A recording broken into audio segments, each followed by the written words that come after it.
Bueno, la charla de hoy va a ser sobre comunicaciones interauriculares. No, digo, no es CIA nomás, sino que ahora en la charla Mateo va a explicar cómo parece la cardiopatía más sencilla, pero puede tener Su vuelta. sus vueltas, Su sus vuelta. diferencias, y no hay un solo tipo de CIA que determina más el manejo diferencial y bueno, cómo el pediatra debe abordar a los niños que tienen esta cardiopatía congénita.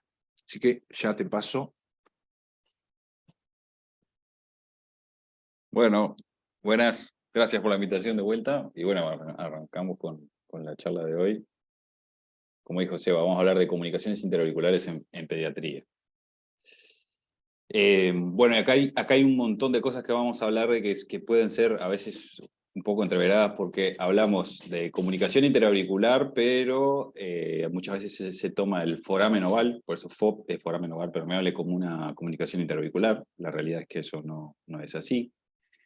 Como muy bien dijo Sebastián, vamos a ver que hay distintos tipos de comunicación interauricular, no es solamente un tipo. Y bueno, cómo se determina la repercusión hemodinámica y cuáles son los factores que influyen en esta.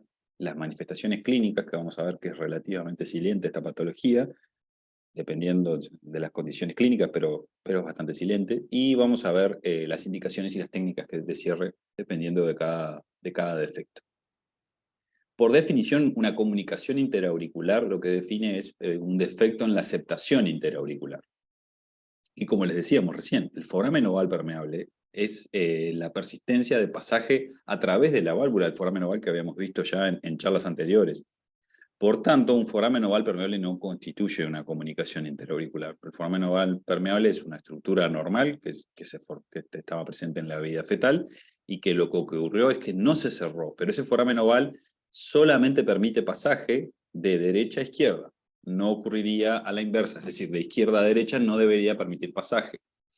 En la etapa neonatal hay algunas disquisiciones que cuando la aurícula está un poco dilatada puede distenderse y el foramen oval tener un discreto zoom de izquierda a derecha, pero la realidad es que foramen oval luego de la etapa neonatal no deberíamos tener zoom de izquierda a derecha, entonces como vemos los defectos interauriculares, a no ser que exista alguna condición como tipo un Eisenmenger o alguna otra condición que determine un zoom de derecha a izquierda, la comunicación interauricular, el defecto va a ser con zoom de izquierda a derecha. Y bueno, de la embriología, ¿qué es lo importante? No quiero marearlos mucho con esto, pero sí decirles que en la aceptación interauricular intervienen por lo menos 4 grandes componentes. Uno es el septum primum, ¿sí? Que posteriormente, justo con los cojinetes endocárdicos, terminan de septar y con la componente de la espina vestibular terminan de cerrar lo que sería el ostium primum, que esto es un orificio primitivo que existe para permitir la comunicación de derecha a izquierda, que es fundamental para que pase flujo hacia las cavidades izquierdas, porque si ustedes miran acá, esto sería de 4 cámaras y esto serían 2 cámaras de esto, viendo de la derecha. Todavía no tenemos el foramen oval hecho, entonces esta comunicación debe estar presente para permitir pasar sangre a las cavidades izquierdas.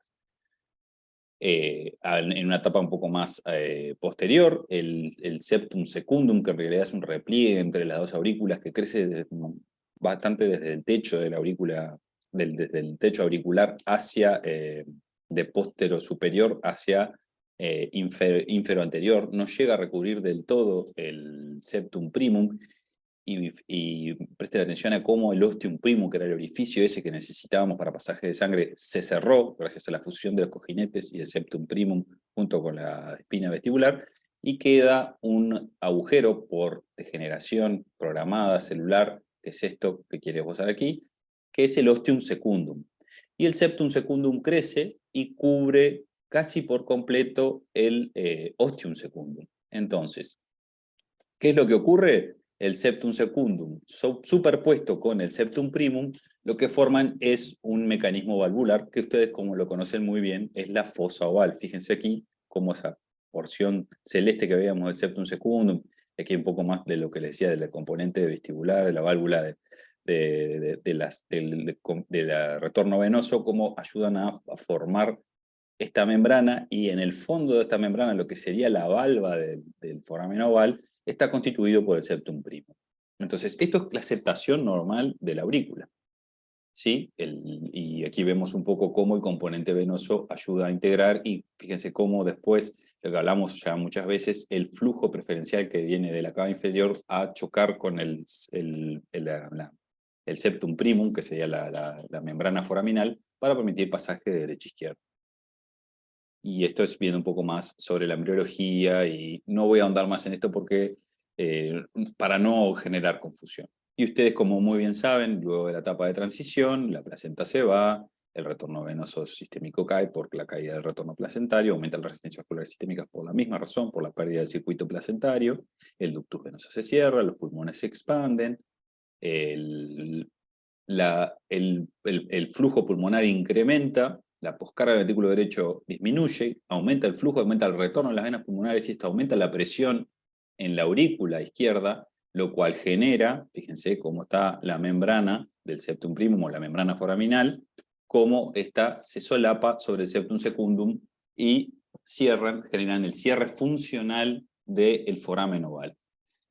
Si no existe una fibrosis de este foramen oval, existe un foramen oval permeable, pero de vuelta, el concepto es, el foramen oval permeable hasta el 25% de la población normal lo tiene, y nada más permite el flujo desde de cavidades derechas hacia cavidades izquierdas. Y como ustedes ya saben, el ductus arterioso se cierra y se forma el ligamento arterioso. Entonces, este es el septum interauricular, visto si sacáramos toda la orejuela derecha y lo viéramos desde la derecha, el septum interauricular, como estábamos viendo recién en el embrión, vemos el foramen oval con los márgenes del foramen oval. Aquí estaría la válvula de Tevesio con el seno coronario, esta es la válvula de Eustaquio, aquí está la desembocadura cava inferior, esta es la válvula tricúspide, y aquí está la cava superior. Esto es visto desde la derecha, y visto de la izquierda, vemos cómo esa zona de coaptación, que se ve muy bien en la derecha, es bastante sutil porque, recuerdan, aquí está ¿cómo es? El septum primum adosado al septum secundum. Pero, ¿qué es lo que importa? Bueno, como decíamos, el foramen oval es una estructura normal y por tanto no debemos considerarlo una cardiopatía, y que exista permeable puede traer problemas, sobre todo para embolia paradojal, y se ve asociado con migraña, pero de vuelta, no constituye una cardiopatía congénita per se, y no permitiría el shunt de sangre de izquierda a derecha, sí de derecha a izquierda, bajo circunstancias especiales. La CIA tipo ostium secundum, la realidad es que existe un defecto en la formación de la membrana que cubre la fosa oval. Entonces, si ustedes recuerdan, ¿cuál era esa membrana que formaba esa fosa oval? Era el septum primum. La mayor parte de los de la CIA tipo septum secundum son defectos en la aceptación del septum primum, en esa degeneración programada que es exagerada. Entonces no llega la membrana del septum primum a cubrir, y la fosa oval queda con un orificio, ¿sí? Un orificio que puede ser mayor o menor, porque recuerden, pueden haber componentes también del septum secundum, que determina una comunicación entre ambas aurículas, cuando en realidad no debería existir una comunicación, porque debería estar la membrana de la fosa oval cubriendo. Es septum, por eso, el defecto es más que nada septum primum, pero puede haber una contribución del septum secundum, como dice ahí. No siempre ocurre esto, lo más frecuente es que sea un defecto del septum primum. Esto es importante recalcarlo porque no es lo mismo CIA tipo ostium secundum con un defecto en el septum primum que una CIA ostium primum. La CIA ostium primum se ubica en un lugar completamente diferente. Si ustedes ven, acá está la fosa oval con la membrana foraminal, y esto sería parte del septum secundum, y esto sería la membrana foraminal del septum primum. Lo que ocurrió fue un defecto en la aceptación atrioventricular. Este sector donde estaba el ostium primum fetal permeable, y donde los cojinetes endocárdicos con su fusión y el aporte del septum primum más la espina vestibular, cerrarían esa comunicación a ese nivel. Entonces, la CIA ostium primum es un tipo de canal aurículo-ventricular parcial, ¿sí? ¿Por qué digo un tipo canal aurículo-ventricular parcial? Porque va a pretender dos orificios valvulares y sin una CIB. Eso es lo que define una CIA tipo ostium primum. Ahora, les vuelvo a recalcar, esto no es el mismo mecanismo, el defecto no está en el septum primum, sino está en un defecto en el cierre de la aceptación aurículo-ventricular. Por más que los dos ventrículos no presenten comunicación, como dice acá, sin C y B y con dos orificios valvulares, es decir, haya dos válvulas AB, este defecto es aurículo-ventricular, y por eso es un tipo de canal aurículo-ventricular parcial. Es en realidad el tipo más leve de canal AB, si podríamos decirlo de una forma bastante grosera, pero en realidad lo conceptual es que la CIA ostium primum es un tipo de canal AB. Y después vienen las CIA tipo seno venoso, que su componente es totalmente diferente. Lo que determina es una comunicación entre una o más venas pulmonares y la vena cava, y la terminación de la vena cava superior, si es en el efecto superior, y la pared posterior de la aurícula. O sea, no involucra el septum secundum, no involucra la membrana foraminal, no me involucra el sector auriculoventricular, sino que es un defecto en la aceptación en la pared posterior de las venas pulmonares, entre las venas pulmonares y la pared posterior de la aurícula derecha.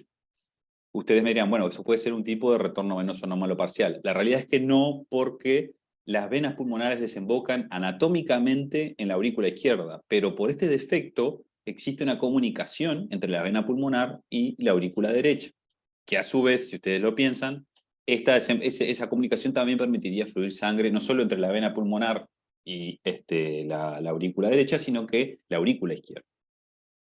El defecto más frecuente es en el seno venoso superior, ¿sí? Tipo seno venoso superior más que en el inferior, ¿sí? Pero eso es un tema de frecuencia.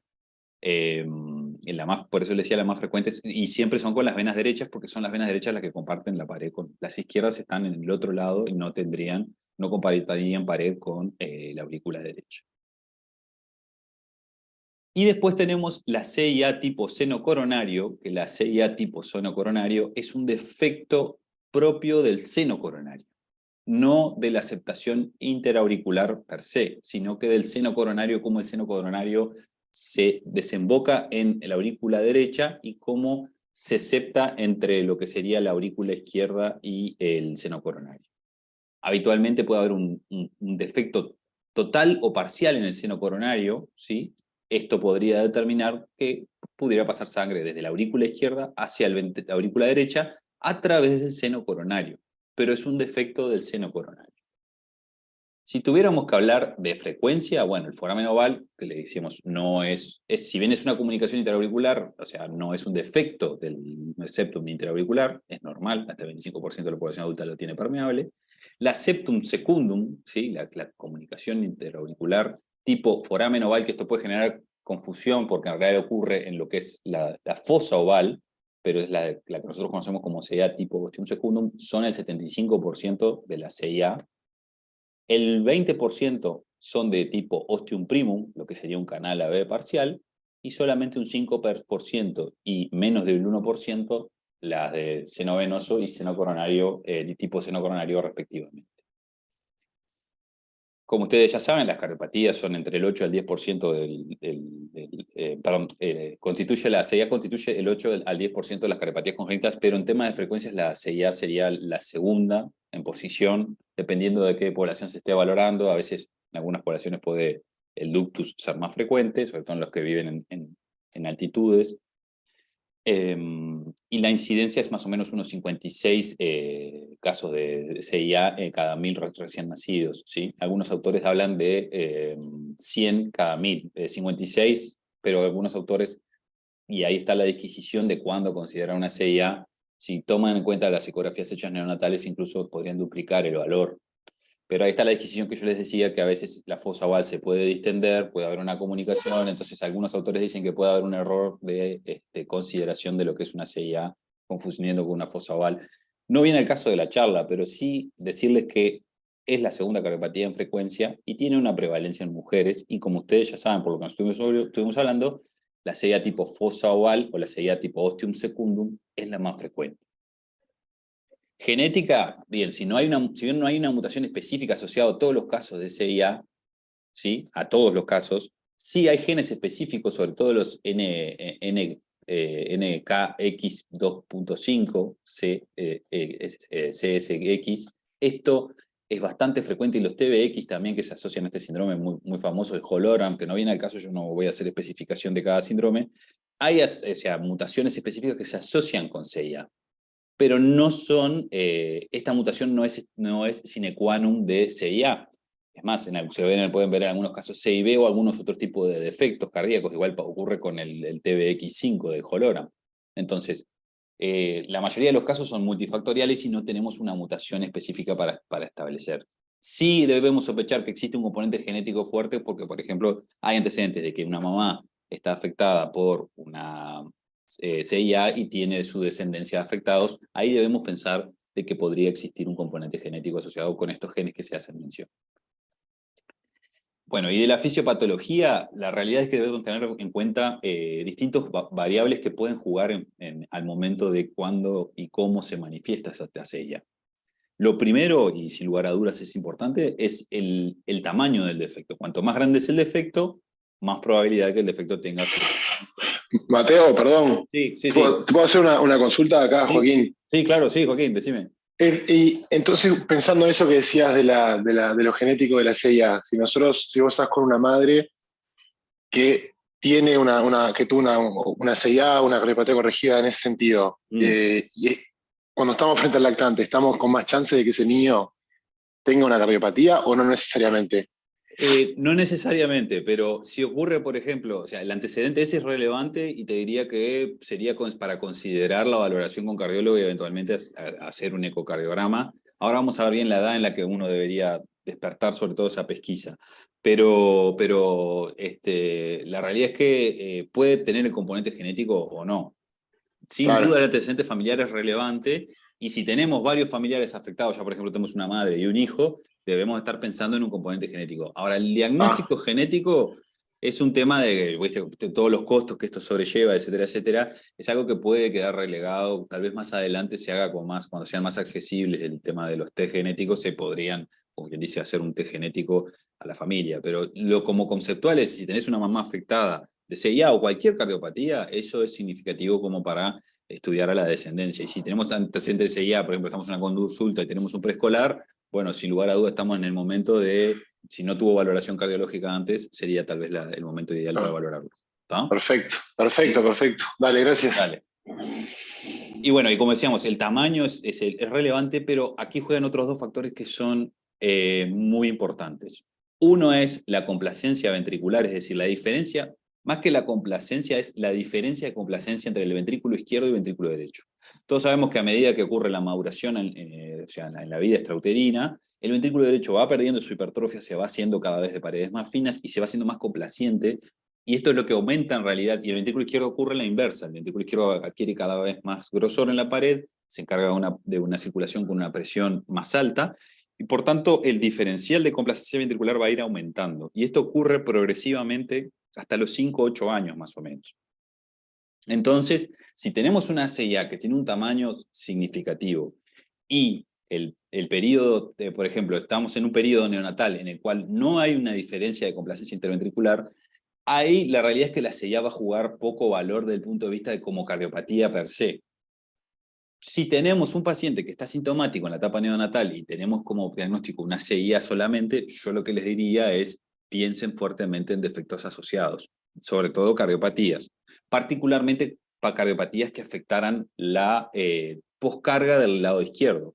Por ejemplo, una estenosis aórtica, por ejemplo, una estenosis mitral, por ejemplo, una estenosis aórtica, por ejemplo, una coartación de aorta. ¿Por qué? Porque todo esto aumenta la necesidad de presión en la aurícula izquierda y ese aumento de presión y va a hacer un aumento como quien dice, del diferencial entre lo que sería la complacencia del circuito del lado izquierdo y el ventrículo derecho. Entonces va a generar mayor preferencia a este defecto dar shunt significativo. Pero si solo nos basamos en la diferencia de complacencia ventricular, este fenómeno tendría que ocurrir cerca de las más o menos 3, 4, 5 años y finalizar cerca de los 8. Entonces, ustedes me dirán, bueno, ¿y por qué, a qué viene de todo esto? Porque la realidad es que la CIA en las primeras etapas, sobre todo en la primera infancia, en los primeros 2 años, no debería dar mayores síntomas. ¿Sí? Hay casos puntuales de CIA aislada que dan síntomas en la etapa lactante y en la primera infancia, pero no es lo frecuente. Lo frecuente es que ocurra después por este periodo de maduración que hace que aún se incremente la complacencia, la diferencia de complacencia interventricular. ¿sí? Es decir, más que nada, sobre todo aumente la complacencia del ventrículo derecho sin mayor afectación del izquierdo. Y como le decía, si estamos frente a un niño chico, hay que descartar lesiones asociadas. ¿Y qué es lo que ocurre en la CIA? Básicamente, lo que ocurre en la CIA, a diferencia de la CIB, a la diferencia del ductus, es que la sobrecarga de volumen va a ocurrir sobre las cavidades derechas. ¿Por qué? Porque el shunt se da a nivel interauricular. Y esto va a hacer que las aurículas funcionen casi como cámaras de pasaje y el ventrículo derecho sí va a recibir en diástole cada vez más volumen a medida que vaya aumentando su complacencia. Entonces el ventrículo derecho se va a empezar a dilatar. Las dos tienen la CIA, al igual que la CIB y el ductus, puede desarrollar hiperflujo pulmonar, pero es un hiperflujo pulmonar mucho más larvado, mucho más lento porque va acompasando este cambio en la complacencia interventricular, ¿sí? Y el riesgo de desarrollar enfermedad vascular pulmonar, el Eisenmenger, que a nosotros tanto nos preocupa, es mucho menor en frecuencia, sobre todo se habla de que es más o menos después de los 20 años, un 20 a 25% de la CIA con repercusión hemodinámica podrían llegar a desarrollar hipertensión arterial pulmonar, el síndrome de Eisenmenger. O sea, no es poco ese porcentaje, pero tampoco es lo que hablábamos del niño con cardiopatía con shunt de alta presión, como es la CIB, o podría llegar a ser el caso de un ductus, en el que hablábamos de que ser muy insistentes a la hora de hacer un seguimiento y un tratamiento oportuno. Aquí lo que estamos viendo es que la realidad es que el tiempo está de nuestro lado en esta patología y no va a desarrollar la enfermedad vascular ni el hiperflujo pulmonar en forma muy marcada como lo hacía, por ejemplo, la CIB. O sea que el tema va, si el defecto es amplio, la diferencia de complacencia interventricular. Entonces, la historia natural de la CIA, en los que son defectos amplios, los efectos al primer año de vida podrían llegar a reducir su tamaño. Y dependiendo del tamaño, la probabilidad con que se cierre. Defectos que son chiquitos como 4 milímetros suelen disminuir, incluso pueden llegar a cerrarse. Y cuando hay defectos más grandes, de 4 milímetros, 4 o 8, no sabemos bien la evolución, y de 8 milímetros para arriba es poco probable que se cierre, ¿sí? Entonces, en este tipo de CA, no lo aclaré, tipo ostium secundum, existe una posibilidad de cierre espontáneo, sobre todo si tiene menos de 4 milímetros. Ahora, si estamos hablando de CIA tipo seno venoso, de CIA seno coronario o de ostium primum, que es una variedad de canal aurículo-ventricular parcial, esto no va a cerrar solo, el defecto es generalmente de significancia hemodinámica y va a traer repercusión. Incluso la repercusión puede manifestarse un poco antes porque pueden haber lesiones asociadas. O la entidad del cortocircuito es significativa o pueden haber lesiones asociadas que incrementan la probabilidad de desarrollo de sintomatología. Entonces, la CIA tipo foramen oval o tipo ostium secundum, hay una posibilidad de cierre, pero dependiendo del tamaño, la posibilidad de que esto se cierre. Y la realidad es que en lo que sería la fisiopatología y cómo se desarrolla y cómo va a aparecer los síntomas, va a ser de la siguiente manera. No sé, aquí quedaron muchos diagramas juntos, pero esto yo estoy aprovechando de que muchos de ustedes ya estuvieron en las charlas anteriores y ya conocían cómo era esto, que era la maduración de las arterioles, esta es la variación de la presión pulmonar, esto es el flujo pulmonar, esta es la variación de las resistencias pulmonares, y aquí le agregué un ítem que es la compliance del ventrículo derecho. Entonces, ustedes presten atención cómo el desarrollo de hiperflujo pulmonar, esto sería una CIA, aplica para cualquiera de las CIA, pero esto es básicamente sobre una CIA tipo ostium secundum, cómo a medida de que aumenta la compliance del ventrículo derecho, aumenta el flujo pulmonar y se desarrolla hiperflujo pulmonar. Y esto no va de la mano de la maduración de las resistencias, a diferencia de lo que ocurría, por ejemplo, con la CIB. Y lo otro, que es poco habitual, es que cursen con hipertensión pulmonar. ¿Por qué? Porque la CIA, como yo les decía, es un shunt de baja presión, o sea, lo que sobrecarga es la cavidad derecha y el ventrículo derecho se sobrecarga de volumen, pero la presión en el circuito pulmonar la va a dar el ventrículo derecho, o sea que no va a haber un aumento de presión porque no va a haber un aumento de flujo, sobre todo en sístole, sino que este flujo es en diástole, en la diástole del ventrículo derecho. Si nosotros incidimos sobre esta CIA y la cerramos, ya sea de forma mínimamente invasiva o con cirugía, lo que va a ocurrir es que el ventrículo derecho va a seguir su maduración normal, pero nosotros lo que vamos a cortar es el hiperflujo pulmonar y la presión pulmonar no se va a modificar en lo más mínimo, así como las resistencias pulmonares. Y en los casos de las pacientes los pacientes que no llegan oportunamente a cerrarse y están sometidos a hiperflujo por un largo periodo de tiempo, recuerden, estamos hablando de más de 20 años, lo que va a ocurrir es que a medida que pasa el tiempo, en un determinado momento va a empezar a aumentar las resistencias vasculares pulmonar, Y eso es lo que va a determinar que la compliance del ventrículo derecho, que estaba disminuyendo, o sea, cada vez era más complaciente, el ventrículo derecho se vuelve a ser hipertrófico, y aquí ocurra incremento, por incremento de la resistencia, incremento de la presión pulmonar, y en el momento en el que el ventrículo derecho se empieza a hipertrofiar, empieza a shuntear la CIA de derecha a izquierda, o sea que se convierte en una Eisenmenger. Esto, de vuelta, ocurre en un periodo de tiempo de años y no en todos los casos de CIA, a diferencia de lo que ocurría, por ejemplo, con la CIB, que nosotros estábamos ostensiblemente preocupados, sobre todo en los primeros meses de vida, de que ese defecto, si tenía el tamaño y tenía la repercusión, debía de cerrarse. Entonces, ¿cómo es la clínica de estos pacientes en lo que nosotros decimos, bueno, estamos hablando de años? La realidad es que es silente, es una clínica muy silente. ¿Por qué? Porque el periodo en que va madurando el ventrículo derecho y se va haciendo más complaciente hace que el hiperflujo sea de un aumento gradual, muy gradual. Entonces el paciente puede presentar síntomas muy sutiles, como por ejemplo crisis broncoconstrictivas reiteradas, ¿sí? que por ejemplo puede hacernos dudar si es un asmático o no. Puede haber en algunos casos falla de crecimiento, que esto es muy raro. En otras ocasiones, ¿qué ocurre? Hay otros síntomas inespecíficos como disnea de esfuerzo, dolor precordial, palpitaciones. Todo esto en el contexto habitualmente de esfuerzo físico. ¿Por qué? Porque ustedes piensen que si en reposo hay un hiperflujo pulmonar, cuando hacemos ejercicio, aumenta todavía más la resistencia sistémica y el pulmón, si bien aumenta su presión, aumenta el flujo pulmonar, entonces vamos a tener más hiperflujo en el esfuerzo. Entonces va a haber una pérdida de flujo sistémico que debería ir hacia los distintos órganos que están, en este caso los músculos que están en el ejercicio, se pierde por recircular en el pulmón. Entonces el paciente presenta síntomas habitualmente al esfuerzo, estos síntomas de disnea de esfuerzo, dolor precordial y palpitaciones. Y por último, esto es raro, o sea, por suerte cada vez más raro, que se desarrolle el síndrome de Eisenmenger, como decíamos. En el caso que los que no son tratados, después de los 20 años, 25 años, un 20 a 25%, le digo esos números que son bastante coincidentes como para hacerse el concepto. La realidad es que algunos grupos manejan menos porcentaje, dicen que hasta un 15%, pero lo que importa es el hiperflujo sostenido en muchos años. El examen físico, tenemos poca cosa. Puede haber un latido sagital, que eso es porque recuerden que el ventrículo derecho se dilata, entonces el latido sagital es parasternal izquierdo y lo sentimos como un golpe en la mano, en el parasternal izquierdo con el paciente en decúbito.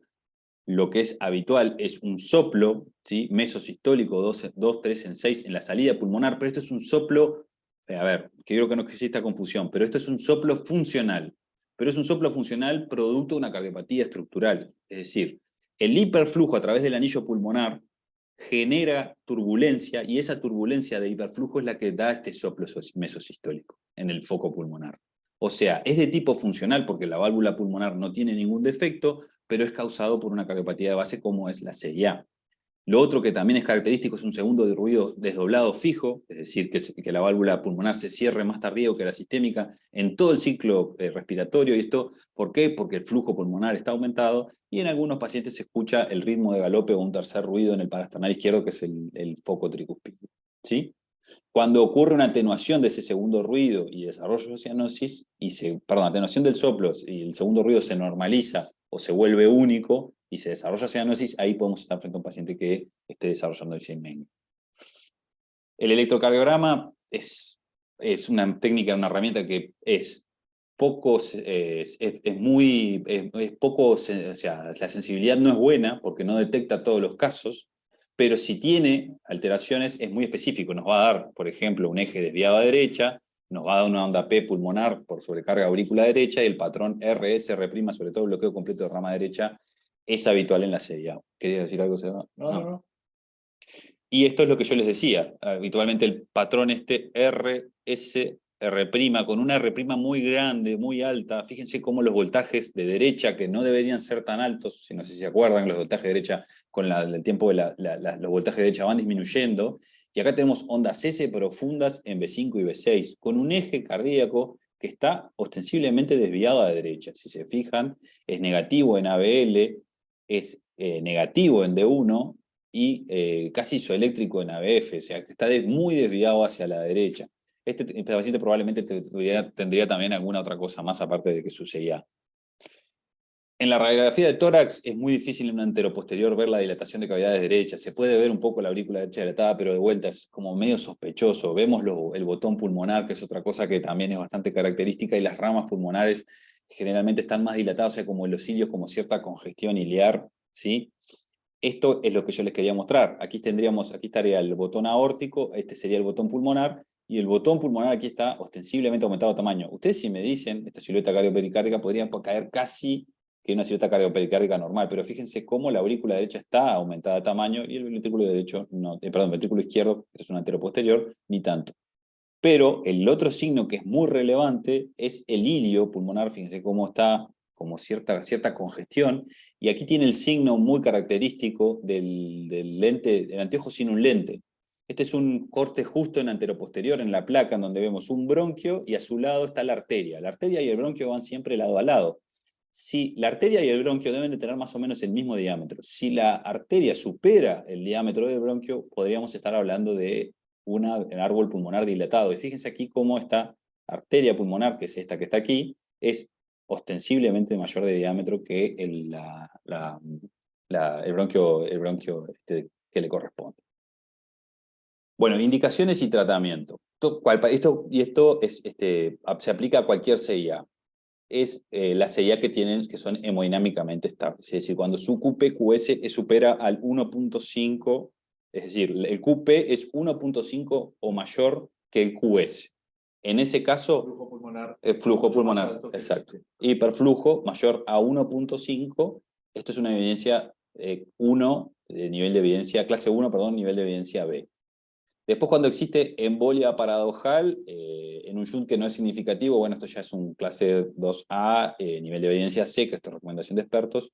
Y frente a la hipertensión pulmonar, no es contraindicación cerrar el defecto, pero tampoco cerrarlo del todo. O sea, el defecto tendría que tener un cierre parcial. Y esto debe ser analizado con mucho detenimiento. Como consejo, si tenemos un paciente con hipertensión pulmonar, en realidad esto va a ser resorte casi que exclusivo del cardiólogo y el neumólogo y el equipo de hipertensión pulmonar que esté manejando a este paciente. Pero no les resulte raro que en algunos pacientes con hipertensión pulmonar podría llegar a plantearse un cierre parcial del defecto. La realidad es que la oportunidad del cierre, bueno, como decíamos, está determinado por el hiperflujo, o sea, si tiene mayor a 1.5, pero tanto los que son defectos tipo ostium primum, seno venoso y seno coronario, es muy poco probable que esos defectos no tengan repercusión. Es más, suelen manifestarse incluso más precozmente. Entonces, esos efectos habitualmente tienen indicación de cierre. No les digo siempre, porque en realidad medicina no existe siempre ni nunca, pero habitualmente tiene indicación de cierre y el cierre es quirúrgico. En cambio, en la CIA ostium secundum, la oportunidad y el tratamiento va a depender de si el defecto tiene un tamaño significativo, si el defecto genera repercusión hemodinámica y en la edad que estamos en el paciente. Ustedes tienen un lactante de 3 meses con una CIA ostium secundum, póngale de 10 milímetros, 8 milímetros. Sabemos que es una CIA amplia, poca probabilidad de que se cierre, pero el paciente está sintomático. Lo único que va a haber que hacer es controlar en conjunto con el cardiólogo y esperar a la edad adecuada para el eventual cierre. ¿Por qué? Porque en ese momento la CIA no está siendo significativa la repercusión hemodinámica. Por tanto, no debemos incidir sobre esa cardiopatía en el momento. Y lo otro que es importante es que no existe, si bien a los 3-5 años es cuando nosotros empezamos a pensar en el hiperflujo, el riesgo en esa edad es muy bajo, ¿sí? El riesgo generalmente viene posterior, y la realidad es que el riesgo para cierre, es decir, por ejemplo, detectamos una CIA a los 10 años, detectamos una CIA a los 14 años, a los 30 años, el cierre de la CIA siempre que se detecta y es de significancia hemodinámica, el cierre se puede plantear a cualquier edad, o sea, no hay una edad para cerrarlo. Es cierto que de los 3 a 5 años es cuando empieza a desarrollarse el hiperflujo más marcado y es cuando empieza a haber la sobrecarga de las cavidades derechas y el eventual riesgo de desarrollo de enfermedad vascular pulmonar. Pero no es ahí que sí o sí debemos cerrarlo. O sea que no está mal tampoco a veces, en algunos defectos intermedios, tomar un poco más de tiempo para, sobre todo en los septum secundum, que existe la posibilidad de tratamiento percutáneo, hacer una espera para que el paciente llegue a un tamaño para el dispositivo que no le sea muy grande respecto al niño. Y bueno, y esto es básicamente la discusión entre cirugía y tratamiento percutáneo, que es por hemodinamia, es exclusivamente, les diría, para la CIA tipo ostium secundum. ¿Por qué? Porque las otras CIA, como habíamos dicho, son de sanción quirúrgica. Y existen limitaciones, además, para el cierre percutáneo, porque el tamaño del defecto es importante, porque a medida que más tamaño, más grande es el dispositivo, y más grandes deben ser los bordes para sostenerlo, y el peso del paciente también es otro factor que incide en la posibilidad de acceso y cómo se le va a colocar ese dispositivo, ¿sí? Entonces, esas limitaciones se deben valorar junto, en este caso, el cardiólogo junto al hemodinamista que lo va a tratar, ver si tiene o no la posibilidad.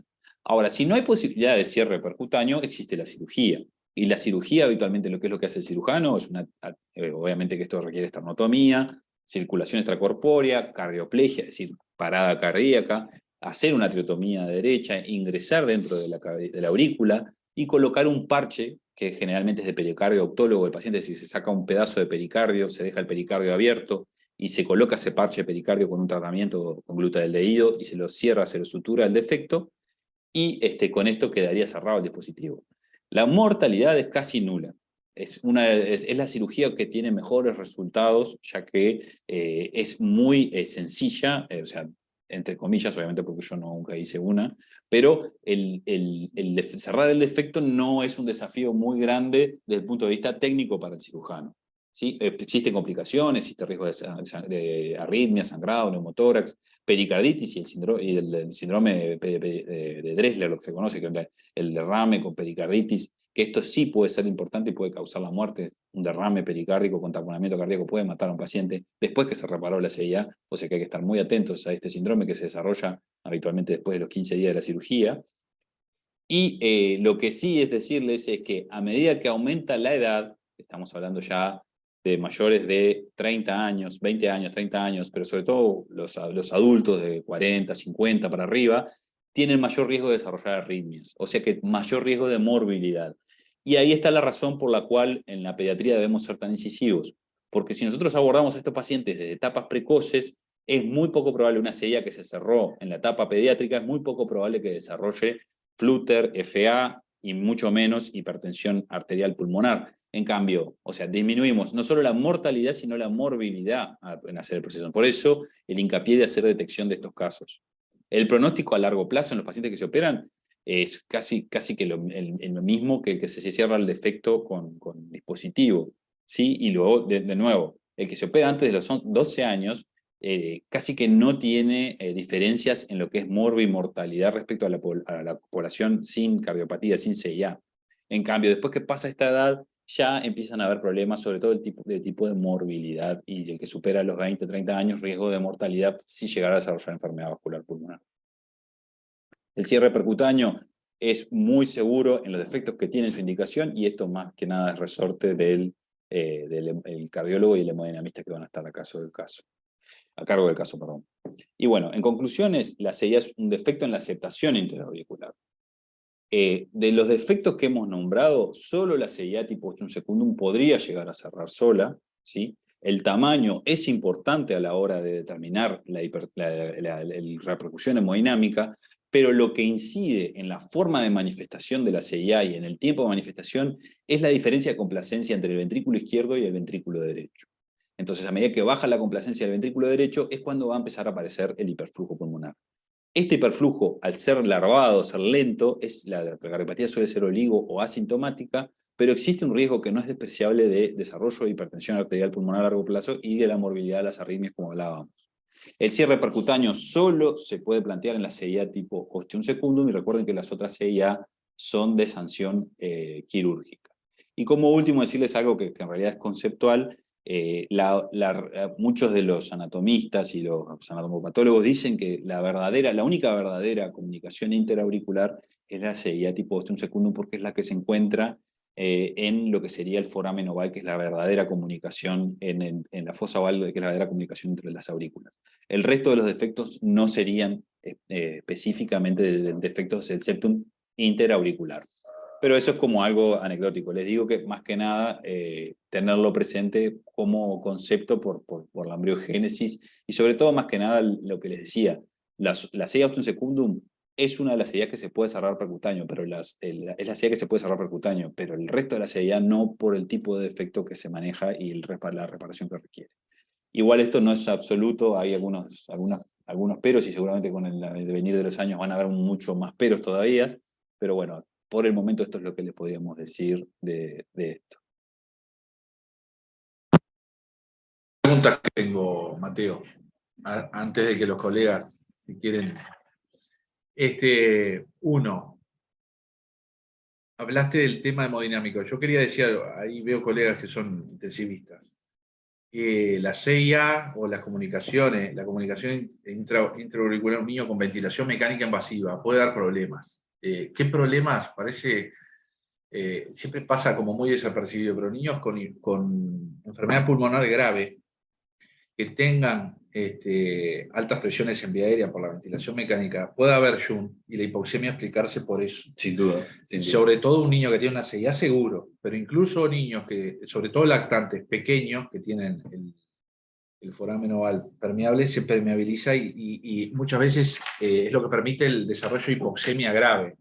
Uno no va a plantear hacer una cirugía para cerrarle el foramen o para meterle un parche, pero saber que el foramen oval permeable en la gran mayoría, algunos decían que hasta el 50% de los niños que tienen enfermedad pulmonar grave y que están en ventilación invasiva pueden ser los responsables de la hipoxemia al permitir el shunt, digamos, el pasaje. Ahí tenemos un shunt intracardíaco. Exacto, un shunt intracardíaco no va a mejorar, salvo que uno pueda tener alguna estrategia para bajar la cantidad del obstáculo de la poscarga ventrículo derecho. Una cosa, a ver si entendí mal, digo, para tratar de razonarlo. A diferencia de la CIB que da sobrecarga izquierda, por lo que decíamos de que uno pensaría que iba, pero la CIB da sobrecarga izquierda, la CIA da más sobrecarga derecha, digamos, no da sobrecarga izquierda. Exacto, o sea, no da. cuando uno ve, vos cómo pensarías o guardaría un niño que vos ves que tiene elementos de sobrecarga izquierda. Y bueno, y tiene una CIA, lo que hay que pensar es que tenga una CIA con un defecto asociado. Como por ejemplo, si tenemos dilatación de cavidades, o sea, hipertrofia de cavidades de izquierda o dilatación, estenosis aórtica, estenosis supravalvular aórtica, coartación de aorta o interrupción del arco aórtico. Algo del lado izquierdo que te está jodiendo, y en el contexto una CIA te la va a marcar más al hiperflujo. O sea, ahí es cuando, lo que yo les decía, cuando tenemos una CIA que se nos manifiesta de una forma atípica, y sobre todo en una edad en la que nosotros no esperaríamos que se manifieste, debemos pensar que no hay una lesión asociada. Más aún si, tal lo que vos decís, hay problemas del lado izquierdo. Bueno, en realidad el problema no es la CIA, hay algo asociado a esa CIA que está dándose problemas. Que capaz que pasó desapercibido. A propósito de la ventilación mecánica, siempre los niños que tengan un ecocardio en la gravedad de la enfermedad respiratoria, por eso una bronquiolitis, que siempre es importante hacer un ecocardio de salida sin ventilación mecánica para ver bien el defecto que hay, cuánto había. Pues si hay algo que esta charla de Mateo me enseñaron es todo el rol que tiene la hemodinamia sistémica y la intracardíaca de cómo hay shunt o no. O sea, uno piensa en anatomía siempre como que algo, en la CIA, por ejemplo, el defecto del tabique, es algo como estructural y en realidad es más funcional que estructural. Obviamente estructural, si tiene una CIA tipo Strum Primum, le falta tremendo pedazo de tabique. Pero en realidad muchas veces esto, lo funcional y cómo cambia al nacer el niño y cómo las CIA son más funcionales o hemodinámicamente funcionales que algo estructuralmente anatómico. Digo porque este ejemplo que doy de los forámenes que se permeabilizan durante la ventilación mecánica invasiva, muchas veces se pueden terminar informando como CIA, y en realidad el niño no tener una cardiopatía que amerite y uno se queda con esa idea y después es importante hacer un ecocardio posterior. O como en el neonato están pasando cambios en el periodo neonatal que todavía no terminaron, por ejemplo, no se cerró todavía el ductus, entonces una aurícula izquierda que puede estar dilatada por la sobrecirculación pulmonar por el ductus, puede dilatar la aurícula y hacer que un foramen oval comunique, como yo decía, de izquierda a derecha. Entonces te dicen, es una CIA. La realidad es que no es una CIA necesariamente. Puede ser un foramen oval distendido y que justo no coapten. Ustedes piensen que el foramen oval es la membrana de septum primum con la membrana de septum secundum, y es esto el pasaje, es un túnel en realidad. Están así. Si yo estiro las estructuras, podría ocurrir un déficit de coaptación, y en ese lugar haber un pasaje. Pero si la aurícula vuelve a su tamaño normal, coaptan las estructuras y se cierra. Entonces, como decís vos, el momento que estamos, el ecocardiograma es una foto, por más que es un video, es una foto de un momento específico del paciente, en unas condiciones determinadas. Entonces, si las condiciones cambian, es bueno valorarlo fuera de esas condiciones, y no ser tan categóricos a la hora de decir, bueno, esto es así, punto. En realidad, no puede cambiar. Mateo, en un niño con una CIA, hace poco tuvimos un caso, una CIA, un niño de un mes que tenía como 14 milímetros. E informaba ya que había shunt. izquierda-derecha. Que había ¿Es lo normal eso? que dé repercusión. Ecográficamente lo puede ver a la repercusión. Donde nosotros no deberíamos verlo sería el punto de vista clínico. Ahora, existe lo que se O sea, no meritaría tratamiento. No, pero claro, pero uno tiene que tener siempre la cintura como para manejarse, porque decir, hay que ver muy bien la clínica del paciente. A ver, en un mes es muy poco probable, o 2 meses es muy poco probable que la CIA te vaya a dar problemas, sobre todo porque el ventrículo derecho todavía está hipertrófico, porque las resistencias pulmonares todavía no se modificaron, y el ventrículo derecho ni siquiera empezó a relajarse lo suficiente como para permitir el pasaje. Si existiera una CIA y tú tuvieras fuertes sospechas por la clínica de que hay una repercusión, bueno, irá a pensar que no hay una lesión asociada. No necesariamente cardíaca, puede haber algún otro tipo de lesión que pueda estar incidiendo. Yo pensaría en lo cardíaco y ver que no haya algo que aumentara la poscarga del lado izquierdo. Una serie de 14 milímetros puede llegar a manifestarse, por ejemplo, en la etapa de lactante, y nosotros, después de hacer un muy detenido análisis y descartar otras patologías, no encontramos nada excepto la CIA, y las cavidades derechas están dilatadas, y el niño tiene crisis reproductivas a reiteración. Ahí podría entrar dentro de lo que se conoce como la CIA maligna. Se le llama así porque se manifiesta en una forma totalmente atípica, en una edad muy precoz, y podría ser indicación incluso de cierre en la etapa de lactante. 1 mes, 2 meses, no, pero tal vez estamos hablando de 6 meses, 8 meses, cerca del año. Cuando vos decís una CIA un secundum, la estamos cerrando de los 3 a 5 años para arriba. Entonces, ¿por qué vamos a estar cerrando una antes del año? Entonces, esa CIA, pero de vuelta, el paso sería ver en qué lugar estamos, ver si no existen lesiones asociadas, y después que si bien descartamos todo lo demás, ahí empezar a echarle la culpa a la CIA. Pero te diría que como sería después de un sistema de descartes muy intenso, y podría estar indicada incluso el cierre quirúrgico o eventualmente moña. Lo que vos estás hablando de un lactante chiquito con 14 milímetros de defecto, muy probablemente también. Pero no en el primer año de vida, no es lo habitual. No es lo habitual. Puede pasar, no es lo habitual. No es lo habitual. No deberíamos, por lo menos no debería ser nuestra primera línea de pensamiento. ¿Alguno de los colegas que están quiere hacer alguna pregunta a Mateo? ¿Dudas? ¿O algún caso? Si no hay, damos por finalizada la clase. No hay, así que paramos la grabación. Y bueno, será hasta la próxima clase. Saludos. Vamos arriba, gracias Mateo. No, gracias a ustedes por estar. Vamos arriba, chao. No, chao.